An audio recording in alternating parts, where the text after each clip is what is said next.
pessoal, esse é o primeiro vídeo que a gente está gravando, eu e o Charles. Eu fiz uma caixinha de perguntas no meu Instagram e a gente recebeu muitas perguntas. Foi 122 perguntas, mas a gente selecionou só as mais cabíveis, as que mais representam a gente ou que a gente achou mais importante falar. Então eu vou ler aqui as perguntinhas de vocês e a gente vai respondendo juntos, eu e ele. Tá bom? Então vamos lá. A primeira pergunta é: como se conheceram? Essa aí eu vou deixar para ele falar. Como se conheceram? Como nós nos conhecemos? Olha... Foi na igreja, né? Foi na igreja, exatamente. Eu vi a Bruna pela primeira vez. Uma vez eu vi a Bruna. E eu simplesmente me apaixonei por ela. Eu amei essa mulher. Foi amor à primeira vista. Exatamente. Para quem não acredita em amor à primeira vista, comigo aconteceu exatamente dessa forma. Eu olhei a Bruna, eu estava sentado no banco, na cadeira, e um amigo meu, Jean, e ela passou por mim. Ela passou por mim, eu olhei para ela e imediatamente, foi o Senhor, com certeza, eu tenho certeza disso. O Senhor colocou um sentimento muito forte no meu coração referente a Bruna. E a partir daquele momento eu não consegui mais esquecer ela, não sei mais da minha cabeça. Eu continuei minha vida, continuei tudo certo. E ela também continuou a vida dela e aquele sentimento não saía do meu coração, não saía da minha mente. E eu fui um dia orar ao Senhor, né, amor?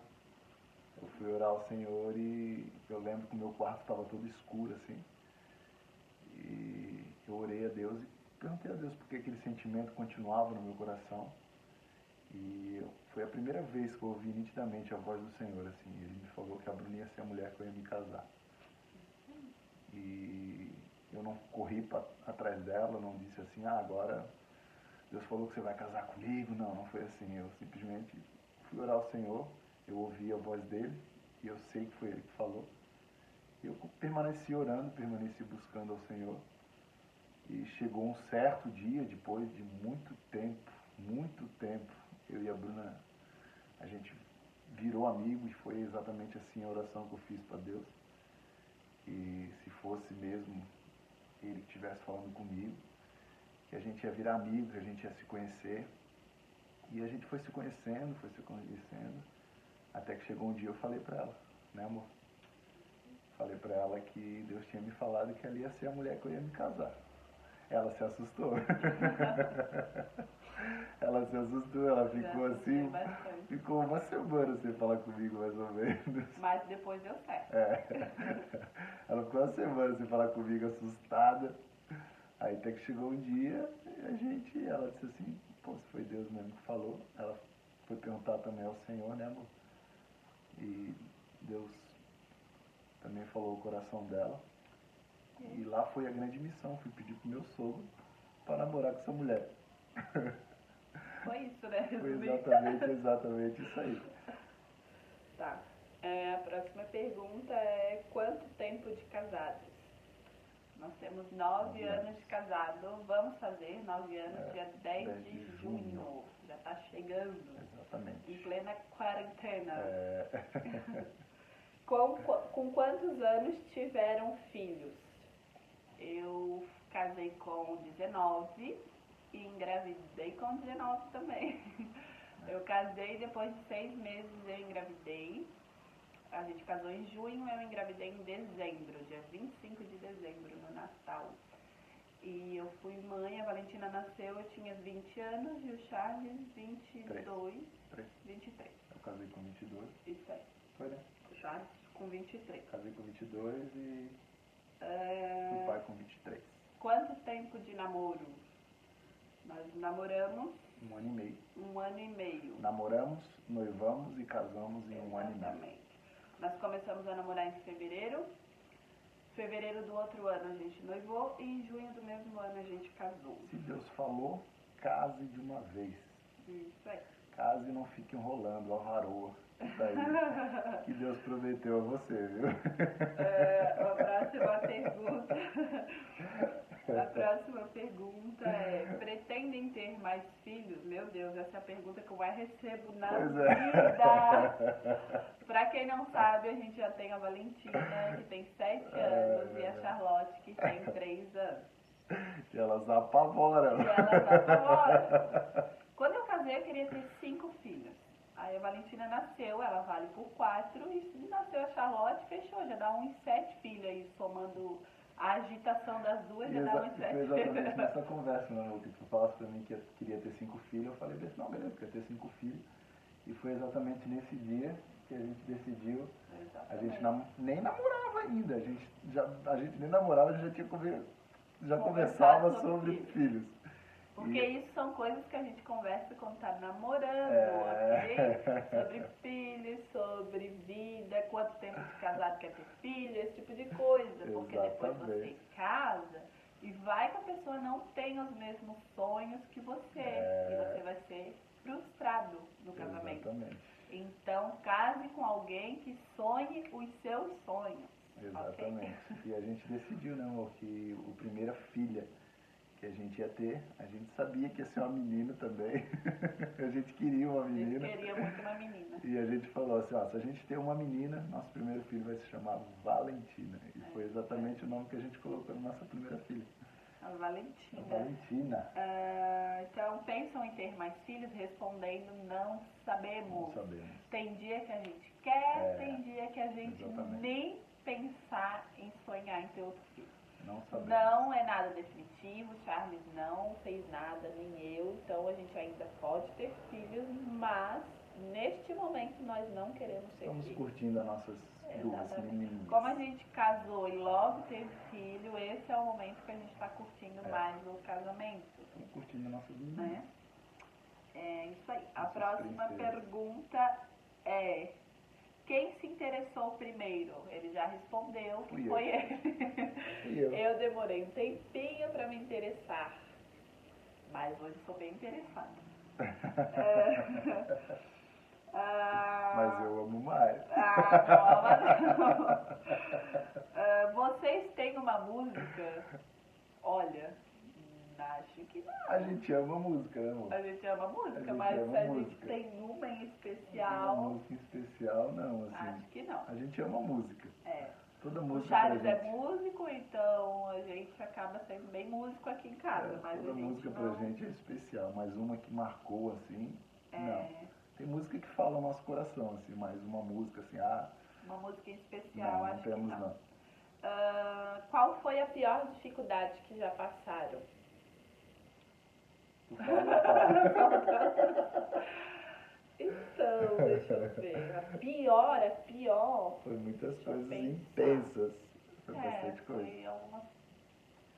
Olha, mas dificuldade depende, né? Do sentido de dificuldade. Dificuldade financeira, dificuldade no casamento, dificuldade com filhos, depende. A pergunta é muito, um pouco, né? a pergunta é muito abrangente, mas eu acho que sim, por a gente ter sido pais bem cedo e recém-casados, foi a dificuldade de saber lidar com o casamento, com o filho, tudo junto. Exatamente. Né? Então, acho assim, a gente está aprendendo ainda, né? Muita coisa. Bastante. Deixa eu ver. Sempre temos que aprender. O que acham de fazer corte ou de quem faz corte? Corte, para quem não sabe, segundo o que eu sei sobre isso, que eu também não sei muita coisa, mas é namorar sem toque físico, sem o beijo, sem, né, muita proximidade. Quer responder? Pode ser. Cada caso um caso. Cada caso é um caso. Exatamente.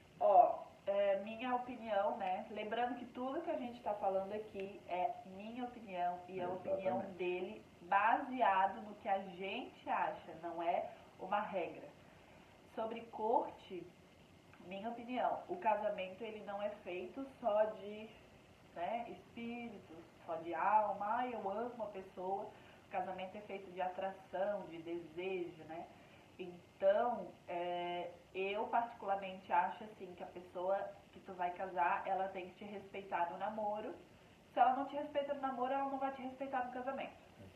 Então a corte, pra mim, ela não funciona. Pra mim, Bruna, por quê? Porque eu acho que você tem que ter o toque físico no respeito, sabendo que tem que parar ali, é um beijo, é um abraço. Todo ser né? humano tem o seu limite, né? Todo ser humano tem o seu limite, você se tem que você tem conhecer seu o limite, seu. exatamente. Se você vê assim, Né? pai, eu não posso ultrapassar essa faixa, faça corte. Mas eu acredito que o contato, o abraço, né? Eu também não acredito naquele casal, por exemplo, que fica 3 anos orando e depois já casa, não tem um namoro, não tem. Ah, mas a gente orou tanto, mas tem que ter esse contato, esse abraço, porque você física, né? tem que ter atração pela pessoa que você está casando. Então, na minha cabeça, eu acho que sim, você deve casar em santidade, você deve ter um namoro santo, você deve procurar ser o mais santo possível no namoro, porque você vai colher isso no casamento. É possível. Mas não acredito que evitando o beijo seria a forma certa. Exatamente. Ah, essa é a minha possível. opinião. Vai ter momentos que na hora que você beijar ali, que vai dar uma esquentadinha, né, amor? Exatamente. Aí vai vir a água, vai apagar o fogo Aí e já era. você tem que saber o seu limite. Você tem que saber o seu limite. Se você ultrapassar exatamente. aquilo ali, é perigoso. É Então perigoso. não ultrapasse. Não ultrapasse. Só que isso também é de acordo com a opinião de cada um. Porque se você encontra uma pessoa que quer fazer corte e você quer fazer corte, respeitamos. Ok. Respeitamos. É a nossa opinião, entendeu? Tem que estar também. Vocês têm que estar em concordância, né? Respeitamos quem faz. Exatamente. Outra pergunta. O que acham de crente ouvir música do mundo, beber e fazer tatuagem? Nossa, a pessoa mandou, tipo, pá. Olha, eu acho assim, ó. A Bíblia, ela não condena nada dessas coisas, tá? Nenhuma dessas coisas. Não é condenação, não é por condenação. Mas minha opinião também, nossa, né? Eu vou falar um pouco, Charles um pouco. Tudo vai de que posição que você ocupa, né? Por exemplo, assim, você está escandalizando alguém fazendo isso? Você está matando alguém espiritualmente fazendo uma coisa dessa? Se você, por exemplo, bebe na mesa de alguém e essa pessoa se fere, né? Vendo aquela imagem, para mim se torna um pecado, mesmo a Bíblia não condenando. Porque a Bíblia fala que tudo aquilo que escandaliza teu irmão é pecado. Então, assim, eu não acho que é pecado, ok? A pessoa que me perguntou o que eu acho sobre crente ouvir música do mundo, fazer tatuagem e beber. Eu não acho que é pecado. Porém, tá? Porém, entra no campo de, nesse campo mesmo, de escandalizar. Eu estou escandalizando alguém? Alguém vai deixar de ver Jesus através dessa minha atitude? Se alguém olhar para mim bebendo, ela vai ver Jesus em mim? Então, a minha opinião é essa, que... Isso está te edificando. Vai te gerar, por exemplo, uma tatuagem. Eu gosto de tatuagem, não tenho problema nenhum com ela, mas tem pessoas da minha família, tem pessoas próximas de mim que não gostam, que se escandalizam, que não gostam de tatuagem. Então, eu, por respeito e honra, não faço, né? A bebida, mesma coisa, de repente, a música do mundo, né? Que o mundo tá aí pra gente, a música do mundo é música secular, na lembrando verdade, que tudo né? que a gente faz, né, amor, é na alma. Exatamente. Nós pulamos na alma, nós gritamos na alma, tudo na nossa vida tem a ver com a nossa alma. Exato. Então, a alma está aqui. Então, depende de nós, você está ouvindo música do mundo, você está alimentando ela. Eu digo que é por condenação. Te condena? Exatamente. Condena alguém? Então não faça. Ah, não me condena e não condena ninguém. Então, é a sua vida, mas né? guarde para você. A particularidade sua. Guarde para você, entendeu? É isso aí. Ouça na sua casa, se você quer ouvir. Isso aí. Uma dica para quem quer andar em santidade. Ande em santidade. Sei lá, puxando pro assunto de relacionamento, ou não sei, né, se a pessoa perguntou na vida ou de relacionamento, mas eu acho que eu fico com aquele versículo foge da aparência do mal. Para quem quer andar em santidade é fugir da aparência do mal. Aquilo que você talvez se ache forte o suficiente para não cair, é ali que você pode cair. Exatamente. Tem um versículo que fala, se teus olhos te fazem mal, arranque-os. É apenas um exemplo pra gente. Porque se tem algo que me faz mal, tem algo que me deixa tentado, tem algo que me deixa, talvez vá me fazer pecar, eu não chego perto, entendeu? Eu não chego perto. Porque se aquilo me faz mal, Paulo fala, né? Todos nós temos um espinho na carne. Então, se todos nós temos um espinho na carne, você sabe o seu, eu sei o meu. Então, não vamos ultrapassar essa barreira, porque provavelmente esse espinho na carne pode furar você e você pode cair em pecado, pode cair em tentação. Então... E é busca, né? Busca diária, é encher teu espírito, porque a mente vazia é a oficina do diabo. Então, nós agimos muito por emoção, pela alma. Então, se você está buscando a Deus, se você está tendo uma intimidade com Deus, o seu espírito está cheio, logo a sua alma está vazia. Mas se você, de repente, não está fazendo isso, você está enchendo a sua alma, né? Então, é isso aí. O que mais fazem juntos? A gente faz tudo junto. A gente trabalha junto, a gente faz academia junto, a gente junto. faz tudo junto. A gente ama estar junto, a gente gosta de estar junto. Mais eu do que ele, né? É, mais ou menos. Às vezes eu dou uma fugida. Mas aqui é 3 mulheres dentro de casa. Aqui é 3 mulheres, tem que entender. Junto. 3 mulheres que falam bastante, 3 mulheres com personalidade bem forte, viu, gente? Bem forte. Então, tem hora que eu dou uma fugidinha, mas eu amo fazer as coisas com elas. A gente faz tudo junto. A gente Exatamente. faz academia junto, a gente trabalha junto, a gente dorme junto. Aleluia, glória a Deus. A gente sai junto, passeia, faz tudo. A maioria das coisas a gente faz junto. A maioria das coisas. Só o meu futebolzinho, que eu jogo meu futebolzinho, que ela não faz junto comigo. Mas ela também sai com as amigas, né, amor? Mas sai. É de vez em quando, mas sai. Eu também jogo bola de vez em quando. Eu saio na agenda dele. Mas, resumindo, a gente faz muita coisa junto. Vocês são cobrados pela posição que ocupam? Eu vou deixar você responder. Aí junto tem a pergunta assim, ó, como é ser filha do Luiz Hermínio? Vocês são cobrados pela posição que ocupam? Então, essa pergunta de como é ser filha do Luiz Hermínio, eu acho que 30 perguntas foram só dela. Gente, ser filha do Luiz Hermínio é maravilhoso. É maravilhoso, é bênção. Meu Deus, sem palavras pra explicar. Eu amo meu pai, é super, super bacana ser filha, a gente se dá muito bem, a gente tá sempre junto, na medida do possível. Eu sou bem apegada, eu sou bem próxima, eu me convido, eu ligo pra ir lá, eu sou bem próxima. Bem xereta. Bem xereta do pai dela. Sou bem xereta do meu pai. Mas é maravilhoso, assim, eu não tenho muito o que falar sobre ser filha, eu tenho que falar sobre a nossa história, assim, a gente teve uma história muito, né, acho que a maioria já conhece, de superação, de vida em Deus, assim. Então, assim, ser filha dele é maravilhoso, assim como ser filha da minha mãe é maravilhoso, meus irmãos, a nossa vida é muito boa, não tem do que reclamar.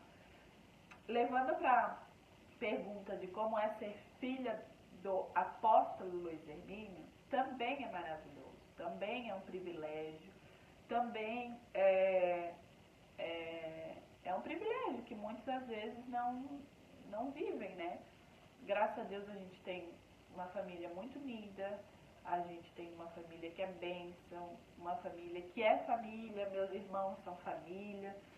A minha irmã está em Portugal, ela é muito família com o marido, com as meninas, o Anderson também, eu também, a gente se dá bem, muito bem. Mas ser filha, aí perguntaram sobre se a gente é cobrado pela posição que ocupa. Sim, isso é muito comum. Nós somos cobrados sim. Hoje, graças a Deus, a igreja está mais, deixa eu ver como é que eu vou falar, está mais maleável, né? A igreja está mais maleável e eu também, eu não moro mais com eles, hoje eu tenho a minha vida, eu tenho meu marido, eu tenho minhas filhas, eu tenho a minha ocupação. Mas já foi pior, a gente era muito cobrado pela roupa que usava, pela forma que falava, pela forma que vestia, quando fazia alguma coisa, quando não fazia, quando deixava de fazer. É muito normal filho de pastor ser cobrado. Eu costumava falar que filho de pastor não tem nome. Ninguém me conhecia pela Bruna. Todo mundo me conhecia pela filha do Luiz Hermínio. E ainda é assim, tá? Isso é bom? É. Não vejo problema nisso. Porque, graças a Deus, eu sou muito curada nessa área. Mas eu sei que durante muito tempo, e para muitas pessoas, isso não é motivo de alegria ser cobrado por ser filho de pastor. Eu sei que para muitas pessoas isso é um peso, é uma carga que elas carregam, porque elas não podem, de repente, sonhar com os próprios sonhos, elas não podem viver a própria vida, elas não podem, de repente, fazer o que querem fazer, elas têm que fazer de acordo com o que a igreja cobra, né? Mas isso depende também do próprio pastor, né? Levar os filhos dele a um lugar de liberdade, para que eles possam se desenvolver da forma que Deus sonhou para eles, né? Não que o pastor e que a igreja planejou ou sonhou. Então, graças a Deus, meu pai, na medida do possível, ele sempre deixou a gente muito à vontade para fazer aquilo que a gente nasceu para fazer, foi chamado para fazer, não aquilo que as pessoas impõem para a gente fazer.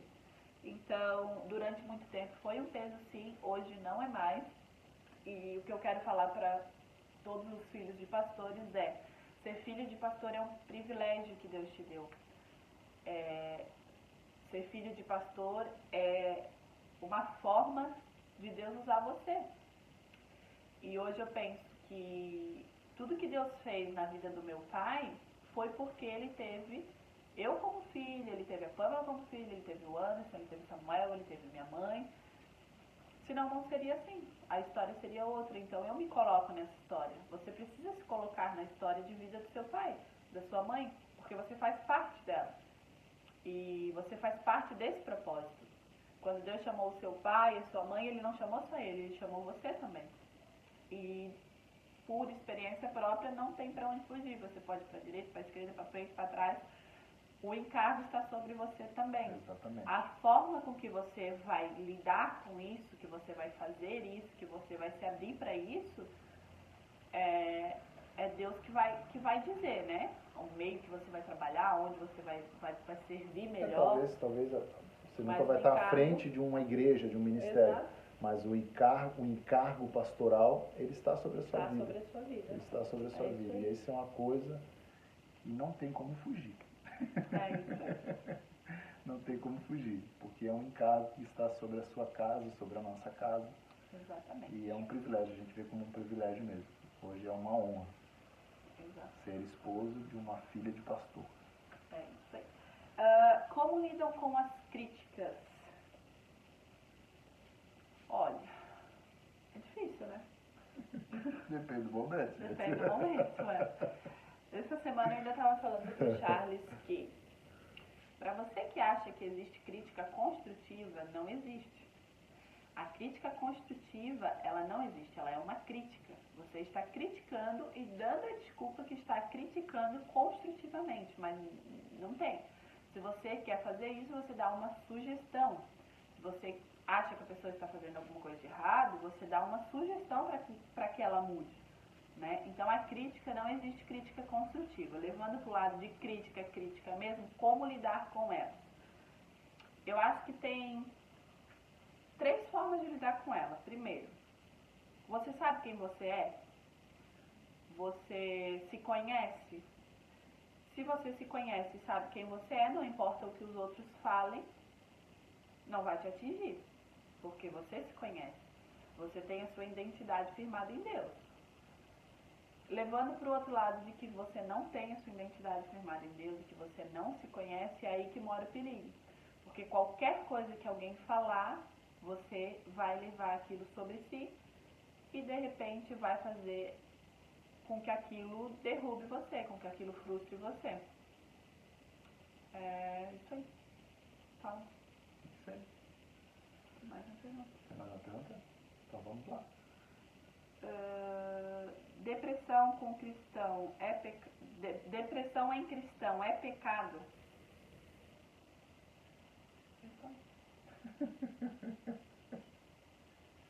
É pecado? Eu não acho que seja pecado da pessoa ela estar com uma depressão, tá, gente? Depressão pra mim não é pecado. Como eu falei, nós somos feitos de espírito, alma e corpo. As suas emoções fazem parte do seu corpo. Então, se as suas emoções de repente estão abaladas, se você está abalado com alguma situação, se você sofreu um forte impacto emocional, isso pode sim causar uma depressão. Você precisa sim de um psicólogo, você precisa sim de ajuda. E de repente você precisa até de medicamentos, porque isso faz parte da sua alma, isso faz parte das suas emoções. Nem tudo está ligado somente ao lado espiritual. Nós somos espírito, alma e corpo. O seu corpo reage a todas as suas emoções. É isso. Agora, a última pergunta, tá, gente? Como lidam com a ansiedade? Como lidar com a ansiedade? Falei, amor. Como lidar com a ansiedade? Como lidar com a ansiedade? Você entende mais disso do que eu. Você é mais ansiosinho do que eu. Eu sou uma pessoa bem ansiosa. Em nome de Jesus não sou mais, mas eu lido bastante com isso.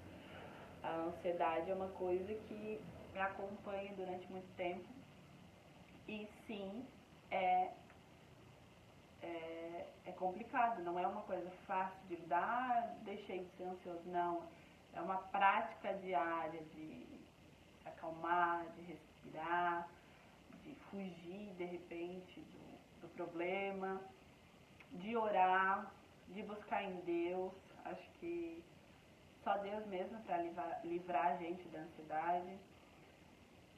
Tem várias passagens na Bíblia que falam sobre a ansiedade. Como é que só Deus para te levar para um lugar de descanso? Né? Só Deus para te levar para um lugar de descanso. Então, assim, a ansiedade é algo na alma que só o Espírito pode resolver, né? Que você, em oração, em busca constante, diária, você vai buscando, você vai orando e Deus vai te tornando uma pessoa mais tranquila, mais calma. Eu ainda estou nesse processo diariamente, de busca, de oração, para me tornar uma pessoa calma, tranquila, passiva e paciente. Porque a ansiedade, de repente, numa pessoa que tem a personalidade melancólica ou mais calminha, talvez não vá gerar muita coisa, mas para um sanguíneo, né, como eu, talvez, e na maioria das vezes ela prejudica muito na vida. É isso aí, gente, essas foram as perguntas que mais a gente recebeu. Teve bastante perguntas, no próximo vídeo a gente responde outras. Sim. Tá? Mas foi muito legal esse tempinho para vocês conhecerem um pouquinho mais a gente. E é isso aí, esse vídeo vai ficar no IGTV e no YouTube. Foi um prazer. Foi um prazer falar com você. Curte, compartilhe, divulgue. Isso aí. Um beijo, gente. Deus abençoe. Deus abençoe.